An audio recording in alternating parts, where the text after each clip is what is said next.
coronavirus gis nañ barki de moo Ndiaye rek ay dara nga xam ne moo yore syndicat Sutelec ni ñoom bu ñu génnee ci corona bi dinañ génn ba ñëpp dégg leen parce que gis nañu ni intérêt Sénégal la ñu salfaañe bu baax a baax alors tey ban jàngat nga am ci dossier bi nga xamante ni dafay révéler véritablement ñombe yi nga xamante ni nit ñi jàpp nañu ni ministre de l'énergie def na ko biir Sénélec. yow àtte nga ba pare. àtte ma ne dama ne ñi nga xam ne dañ ko jàpp. waaw ñombe yi nga xam ne nit ñi dañu jàpp. voilà d'accord ma tontu la ci aussi. ak plaisir. Très rapidement parce que nous sommes presque pris par le temps. oui alors dossier Akilee bi man nekkoon naa ministre de l'énergie mosuma ko dégg Akilee donc ci après ba ma fa jógee la am. ma nekkee ministre de l'énergie mosuma nangu. genre Akilee yi ndax benn dama jàpp ay institutions internationales yu bëri ne woon nañ dañu war a filialiser Sénélec maanaam def branche production branche distribution transport branche distribution waxuñu nañ ko externaliser attention filialisation ak externalisation du benn lu banque ak ñooñu doon wax dañu ne 100% Sénélec def 100% ñu am comme nu ñu def Petrosen temps yi quoi Petrosen Holding am na branche ceci branche cela mais lépp état moo ko moom à 100%. man loolu gëwuma ni solution la bu baax la ci intérêt Sénégal la ma ci waroon def ba ma nekkee ministre def naa ko li ma jàngat ci dossier Akilee bi nii mooy benn entreprise boo xam ne 34% la ci Sénélec moom donc au sens juridique du terme du filiale Sénélec boo nekkee ministre ñun ba ma nekkee ministre ñun amoon na ay entreprise yu bëri yu mel noonu ay entreprises chinoises Huawei yi ak yooyu yëpp yu bëggoon ñu accompagner pour yeesalaat compteurs yi fekk Sénélec moo koy doxal fekk accès à la même technologie fekk du am benn jafe-jafe donc affaire Akilee bi nii affaire bu diis la bu doy waar la mais lu ci gën a doy waar mooy da ngay dégg bu doon opposition la ak pouvoir ñu mën a ne non opposition bi mooy sànni xeer pouvoir mooy mais pouvoir ak pouvoir la diggante ministre la DG am na conseil d'administration. une administration organisée. un pays organisé am na un président de la République. qui coiffe également le ministre de l'énergie et le directeur général de Sénélec et le PCA de Sénélec. mais coow li lépp dafa mel ni Macky Sall moom président de la République son excellence Macky Sall dafa mel ni moom yëgu ko. te pourtant xaalis bi ñu ciy tudd 187 milliards par an ci poche Akilee ñaata hôpital la mën a tabax. man je sais que un dossier comme ça ma nekk naa ministre un contrat comme ça ne peut pas être signé dans la République sans que Macky Sall yëg ko. loo bëgg a wax foofu monsieur le ministre. mais de toute façon dañuy def raisonnement li ñuy wax. ko mu bàyyi lii yëpp muy jàll ça veut dire quoi. damay président de la République yëg na ko damay d'abord démontrer ni que yëg na ko parce que mu ngi lire journaux yi. mais bala ñu koy signé laa wax. defoon nañ def raisonnement par absurde si un contrat aussi important dans une entreprise stratégique man nekk naa ministère boobu mënoo fa jël ay décisions yu importantes ci Sénélec ci SAR te amoo accordu président de la République. non mënul nekk bu nekkee na ko dindi demee mënul nekk donc bu fekkente ne nag yëgu ko mooy encore c'est pire mooy lu xew ci réew mi moom yëgu ci dara mais en tous les cas depuis coow li commencé mel ni affaire bi comme ni may waxee ci affaire Petro-Tim ak yooyu ba muy ne gisul rapport IGE bi dafa mel ni mbir mi mu ngi xewee Inde wala mu ngi xewee bu tak temps xaw ma dëkk yooyu ñuy wax mais xewul Sénégal fii. alors monsieur le ministre sànq da nga wax ne mbir mi c'est pouvoir ci biir pouvoir est-ce que mënuñu jàppee li nga xam ne moom moo am tey di contrat bi te directeur de la Sénélec dafa dem ci sunu ay naataango wax ne contrat bi amul benn problème bu ñu gisee li tey mënuñu wax ne c'est une cabale contre Matar Cissé képp koo xam ne xëy na njortees nañu foofu ci biir parti bi que ne dafa may ambition présidentielle comme li la daloon ñu la ko doon tuumal moom moo tax lii ñu def ko ci kawam. yaa ngi bëgg a dugal ci kiw. c'est une question. non mais c'est une bonne question mais je réponds comme ça je dis man ce qui m'intéresse sur cette question c'est les grands principes. ce que le DG a dit même bu waxoon ni moom tey d'accord na ci contrat bi du teggi ñun suñu devoir de curiosité vis-à-vis de contrat bi ñu exercer ko bu nee d'accord ci tamit war nañ ci def suñu devoir de curiosité en tant que truc. Le jeu là, effectivement, il y a du jeu politique, hein. Un DG seul ne peut pas se mettre à attaquer sans arrêt son ministre, qui est d'ailleurs dans un silence assourdissant, sans que kenn wax ak moom, ni le ministre, ni le président de la République.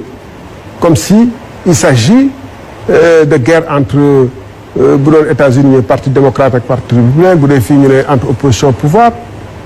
Il y a un problème.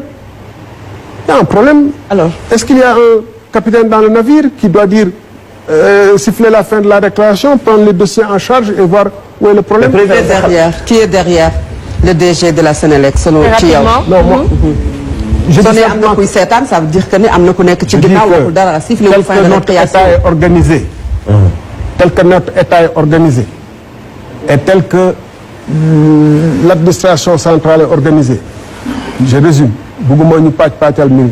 Un, le DG de la Sénélec avance dans ce dossier avec des appuis à haut niveau. Nous me prouver nag haut niveau boobu à quel niveau ça se trouve, mais ma compréhension. Deux, ce contrat n'a pas été signé sans l'accord du président. Qu'est-ce qui s'est passé entre-temps? J'en sais rien. Trois, en ce qui me concerne personnellement, j'ai toujours été contre ce genre de situation, puisque non nekkee ne leen dañ fi indi benn bateau 400 méga barge 400 méga teg ko ci ay barge xeex bu metti bokk na ci dañuy wax ni benn dossier wala yow ba nga fa nee da nga noppi mais bokk na ci dossier yoo xam ne fatalement ñoo indi woon suñu. Alors une dernière question laata temps bi di wax. juste pour téléspectateurs yi coowal ak li bi ñu xam ni ci surveillance ministre bi du contrat boo xam ni tey la du lu bees. am na ñu nekk société civile yàggoon nañu koy dénoncer mat na léegi ay at.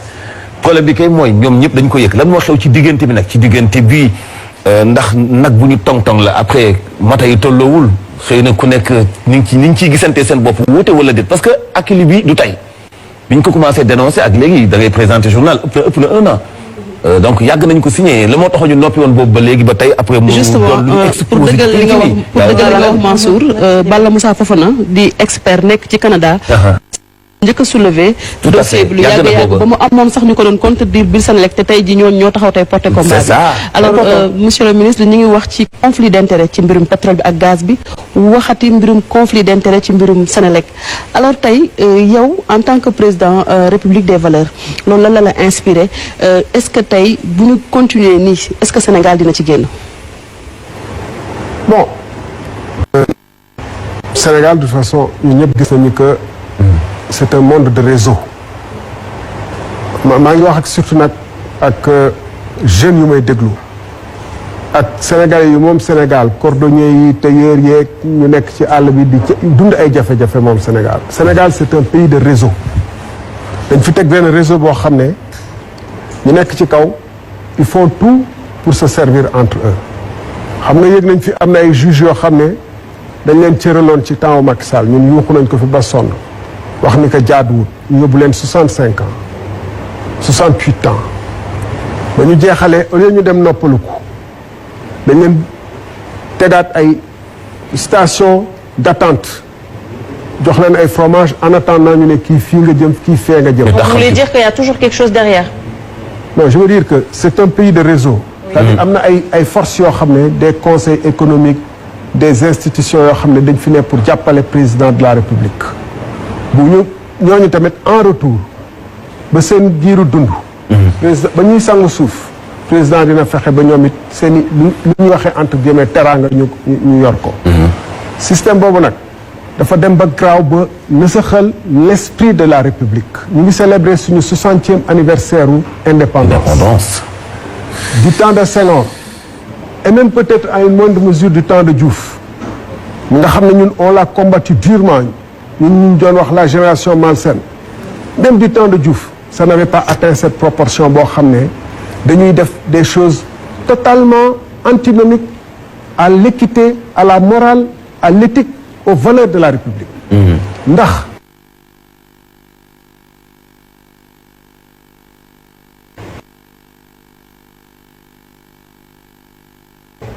diine cëralu ay secrétaire nekk wet bu dum pendant ce temps il y a des médecins qui chôment dans les écoles dans les hôpitaux ci hôpitaux yu bëri y a des vacataires yoo xam ne dinañ toog 10 ans amuñu salaire. enseignants yi dëkk ci grève. enseignants yi dëkk ci grève. te continuer benn réseau boo xam ne les mêmes lu ne lañ leen di defal. ana tey suufu Sénégal si les villas des femmes résidences de Point E boo xoolee li fi tubaab bi bàyyi woon ay sénégalais yu jaar ci état bi ñoom ñoo ko séddoo les mêmes ba pare bëgg ñu defal leen ay 4,5 millions ba bañ leen di sang ci suuf jox leen ay chauffeur di leen jox ay teranga même honneur mais juge sax moo war a bañ ñi man retraite dafa war a am ma jeexal dem nekk libre pour que ñëpp xam ne man li ma doon àtte ni ci liberté laa ko teg mais ay juges yu ñuy gis ni ñu dem di faju ci hôpital américain di publicité hôpital américain de Paris yoo xam ne juge marocain sañu ko def juge tunisien sañu ko def sénégalais yi nag ñun dañu sàgganee suñu réew parce que lu fi waay def mu jàll ba jàpp nañu loolu mooy normal c'est la d'accord surtout lu fi waay def mu jàll. lu fi waay def c'est-à-dire mën a trop dindi fi Sénat delloo si Sénat après delloo Sénat ba pare mais léegi delloo fi conseil économique social wala kii mais léegi sax de léegi dama lay def président honoraire à vie di la jox 4,5 millions par mois. Pendant ce temps des pompiers n'ont pas de protection. gañe marché wu 9 milliards ci jamono épidémie téye ko ba léegi ba ñu lay def ay rappel ak ay mise en demeure. pour aller éteindre des feux. Pendant ce temps, des médecins n'ont pas de protection dans les hôpitaux. ñu nag sama genre bi. loolu tax ci meeru koor la ñu nekk encore une fois. dama koo xam ne peut-être yar buñ ma yar la. ñu ma yar ñi ñoom téere la ñu gënoon fonk ak ngor ak diine. d'accord doylu ci loolu. Sénégal ñu ngi ci doon jamono yoo xam ne état bi wane na ay faiblesse am yëpp jot na. Sénégalais yi bu liy weesoo bu dee lii romb na xam na les grandes nations là se font dans les grandes crises et se revoient à travers les grands problèmes. Une grande crise nous a frappé qui dévoile toutes nos faiblesses. Nous devons nous remettre en cause et remettre en cause la manière dont ce Sénégal est géré. bu dul loolu coronavirus bi sax du dara parce que ce qui arrive à d'autres pays c'est ce qui nous est arrivé c'est ce qui risque de nous arriver fu may daanale bu fekkee ni jeex na nga may ma tàggoo. waaw justement dama la naroon nga joxe ce dernier mot monsieur le ministre président ñu bàyyi la nga tàggoo. waaw d'abord juste fi ma tàmbale woon rek bu ma ko waxoon ci début bi ngeen def ne dama leen di xaw a kii pour question yi yomb mais dama leen di féliciter ci position bu ngeen am notamment par rapport à l'aide réew mi dañ ko bokk dañ ko war a transparent mu leer. yan critère moo tax ñu war a jox kii diw nii yan critère moo war a tax. parler de l'aide à la presse. l'aide à la presse ak seen position. am na loo xam ne buñ la ko joxee comme ni wolof di wax man nag pulaar laa gënoon dégg buñ la yokkalee ci kii complètement suuf. vous pouvez le dire en pulaar. bañuma ku ma yekkal ci. ci gaalul xaj waaye du ma ci lekk. waaw ma ciy lekk. du ma ci ba lekk leen bañee. ban ngeen la ngeen waroon bañ parce que xaalis bi xaalis Macky Sall. dëgg la xaalisu état du Sénégal la bu ñu koy joxee ci transparence lañ ko donc kooku c'est un point important bu ma bëggoon souligner. Et deuxièmement li nuyu mbokk Sénégal yi partout où ils se trouvent surtout nag ñi nga xam ne ñu ngi wax nañu raxas loxo yi nañu def geste bi amul ndox keroog waxuma sax waa parcelle bi nga xam ne unité 9 nga xam ne keroog rek ay camion sapeur pompier moo leen fa doon yóbbul ndox man maa gis film yi il y a même pas une semaine je parle de tous ces milliers de Sénégalais war nañu xoolaat suñu pacte république bi ndax am ñoo xam ne dañu war a yellool ba seen ngiiru dund bu aéroport yi buñ ko déménager ñu leen di ci daggal ay cëral ay terrain ñoom cëral leen ay terrain Thiès cëral leen ay terrain ci àll bi cëral leen ay villa fan résidence cëral leen ay salaire yu duun ak yoo xam ne carburant waaw ñoom dara wanañ xoolaat suñum réew man franchement je n'ai aucun problème particulier contre Macky Sall ça a été mon ami j'avais une profonde affection pour man vraiment man it j'avais une profonde affection pour moom bëgg leen ko pour que ëllëg bu ñuy lim ñi nga xam ne ñoom ñoo transformé Afrique fu ñuy wax Sankara ñu tudd un Sénégalais mu mel ni Macky Sall gannaaw Cheikh Anta Diop raw nañu tudd un Macky Sall. Il avait tout pour réussir ça et on voulait qu'il réussisse. On l'a accompagné pour ça def ci suñu koppar suñuy xalaat suñu doole. jour bu mu gagné ba ma ko njëkkee gis Radisson dama ko ne président li ma la waxoon sa kër jamono ji yegg si na fàtteel sa bopp fàtte lépp Sénégal defal na la lu la ne nga gestu Sénégal defal ko sa kéem kàttan waaye tey parce que mun nañu ne du moom ak ay ñooñam rek lay toppatoo loolu du république ñu ngi célébrer suñu 60 ans indépendance fàtte nañu wax ci éco bi fàtte nañu wax ci leneen ak leneen français fa beeg éco bi. Pour la prochaine fois. On le garde pour la prochaine fois. Mais ni éco bi demee rek la ñuy gisee nii. comme on peut y aller très rapidement ci.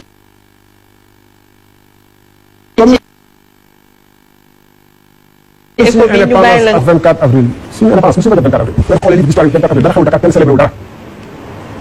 parce que discuter nañu ak tubaab yi nee nañu waaw dinañ d'accord dinañ xool ñu dem seeni assemblée nationale moo def benn loi le 20 juin 1960 ci la officiellement France ratifié may ñu indépendance mu nuroog France CFA bi fi dellu si tey France fële moom moo ratifié officiellement benn ministre parlement au niveau de nos États n'a pris une décision quelconque concernant sa propre monnaie c'est pas la monnaie française du monnaie France de suñu monnaie la comme suñu monnaie woon suñu indépendance mais loolu beneen waxtaan la beneen buntu la dañ ci ñëwaat. mais très rapidement mën nga ñu wax ci éco bi parce que gis nañ ne que ça a été acté.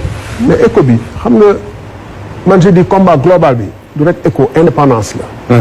suñu indépendance moo des. éco bi dafa nekk benn facette rek waaye tey jii nii lan la fi Sénégal lan la fi France moomul presque Sénégal du anti français nag pro sénégalais la.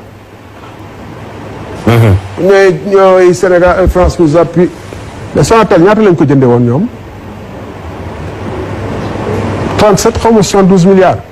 en 2 ans dividende de 2 ans ba la ñuy commencé jël affaire bi jël nañu la moitié li ñu dugaloon en 20 ans jël nañu n fois moo tax tey jii nii te yemul foofu donc ñun bu ñuy wax monnaie dañ ko war a lëkkaloog indépendance d'abord indépendance économique indépendance politique comme Ghana yeeg ñooñu am seen indépendance réellement même Gambie gi moo ñu gën a indépendance par rapport à la Grande-Bretagne ñun bu amee incident France Charlie Hebdo suñu gaa yëpp daw mais 30 mooragum président même bu defee discours dafa mel ni c'est le dernier point kañ la ñuy gëm suñu bopp ñu ngi leen di gërëm di balu ak sénégalais yëpp nag wax ji xaw na léegi-léegi passionné waaye boo buggee sam réew te gis ñoo xam ne comme médecin yi ñu ngi ci terrain bi di faj te mënuñu peut-être wax comme ni ñuy waxee parce que ils sont tenus par beaucoup d'obligations encore que gis les enseignants gis nos parents qui sont dans le monde rural saa yu ñu envoyé ma ay vidéo di ma wax ni gis nga ñun ce qu'on vit nous sommes des privilégiés man je considère que je suis absolument un privilégié de la République. Sénégal defal na ma lu ne moo ma jàngal moo ma faj dañ ma daan vacciner